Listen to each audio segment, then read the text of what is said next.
अपनी आखिरी सांस तक निभाया हो। एक ऐसा क्रांतिकारी जिसके नाम में ही उसकी पूरी पहचान छिपी हो।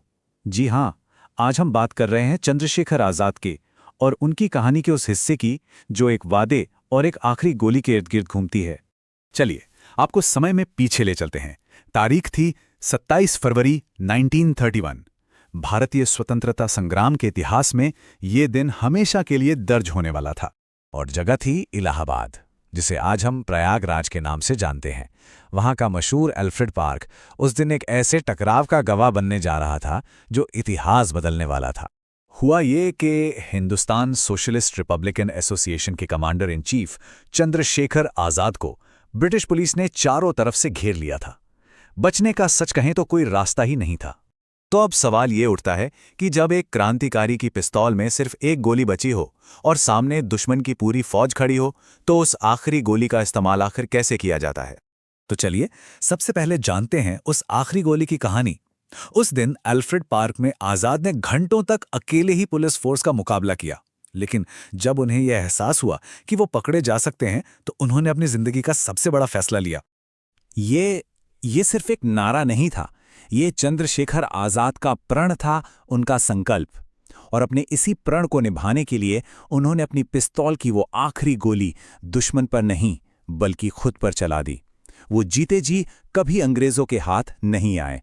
लेकिन चंद्रशेखर तिवारी आजाद बने कैसे, ये भी एक दिलचस्प कहानी है। चलिए जरा पीछे चलते हैं और उस घटना को देखते हैं जिसने इस नौजवान को हमेशा के लिए बदल कर रख दिया। उस वक्त उनकी उम्र थी महज 15 साल, सिर्फ 15 साल। गांधी जी के असहयोग आंदोलन में हिस्सा लेने की वजह से उन्हें पहली बार गिरफ्तार किया गया था। और जब इस युवा को मजिस्ट्रेट के सामने पेश किया गया तो उनके जवाबों ने सबको हैरान कर दिया। नाम पूछा गया तो बोले आजाद, पिता का नाम स्वतंत्रता और घर का पता जेल।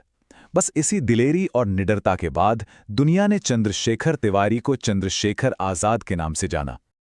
लेकिन जब असहयोग आंदोलन अचानक वापस ले लिया गया तो आजाद जैसे कई युवाओं का अहिंसा से भरोसा कह सकते हैं उठ गया।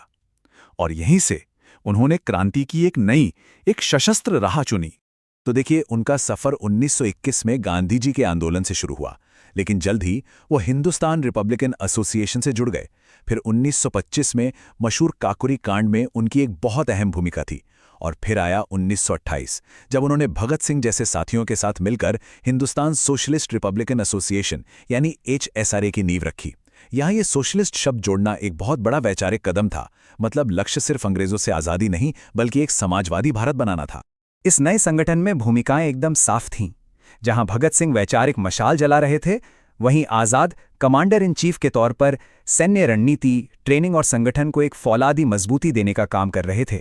अच्छा, एक सवाल मन में आता है कि आजाद इतने सालों तक पुलिस की पकड़ से बाहर कैसे रहे। इसकी एक बहुत बड़ी वजह थी कि वो एक और कला में माहिर थे, भेष बदलने की कला में। ये जानना बड़ा ही दिलचस्प है कि जब पूरी ब्रिटिश पुलिस चंद्रशेखर आजाद नाम के खतरनाक क्रांतिकारी को ढूंढ रही थी, तब वो झांसी के पास ओरछा के जंगलों में पंडित हरिशंकर ब्रह्मचारी बनकर बच्चों को पढ़ा रहे थे। और तो और वहां के लोगों को कुश्ती भी सिखा रहे थे। लेकिन वो सिर्फ भेष बदलने में ही माहिर नहीं थे, उनका निशाना अचूक था। वो दूसरे क्रांतिकारियों को हथियारों की ट्रेनिंग देते थे।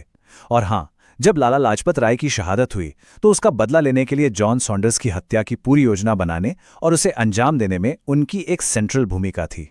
एक और मजेदार बात बताएं, वो अपनी कोल्ट पिस्तौल को प्यार से बमतुल बुखारा कहते थे। और यही वो पिस्तौल थी जिसकी आखिरी गोली ने उनके आज़ाद रहने के प्रण को हमेशा हमेशा के लिए अमर कर दिया।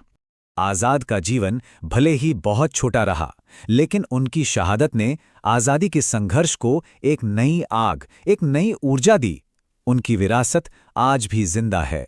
जब उन्होंने देश के लिए अपनी जान दी तो उनकी उम्र सोचिए महज 24 साल थी। इतनी कम उम्र में इतना बड़ा बलिदान, ये अपने आप में एक मिसाल है। उनके बारे में कुछ और बातें जानना भी बहुत जरूरी है। वो संस्कृत के अच्छे जानकार थे। उन्होंने काशी में बाकायदा शिक्षा ली थी। वो अपने संगठन के लिए पैसे बचाने की खातिर अक्सर भूखे तक रह जाते थे। और आज इलाहाबाद के उसी एल्फ्रेड पार्क को हम सब चंद्रशेखर आजाद पार्क के नाम से जानते हैं, उन्हीं के सम्मान में। तो यहां एक सवाल छोड़कर जाते हैं, जिस पर सोचना जरूरी है, आज के समय में एक 24 साल के नौजवान का अपने सिद्धांतों और देश के लिए दिया गया ये सर्वोच्च बलिदान आखिर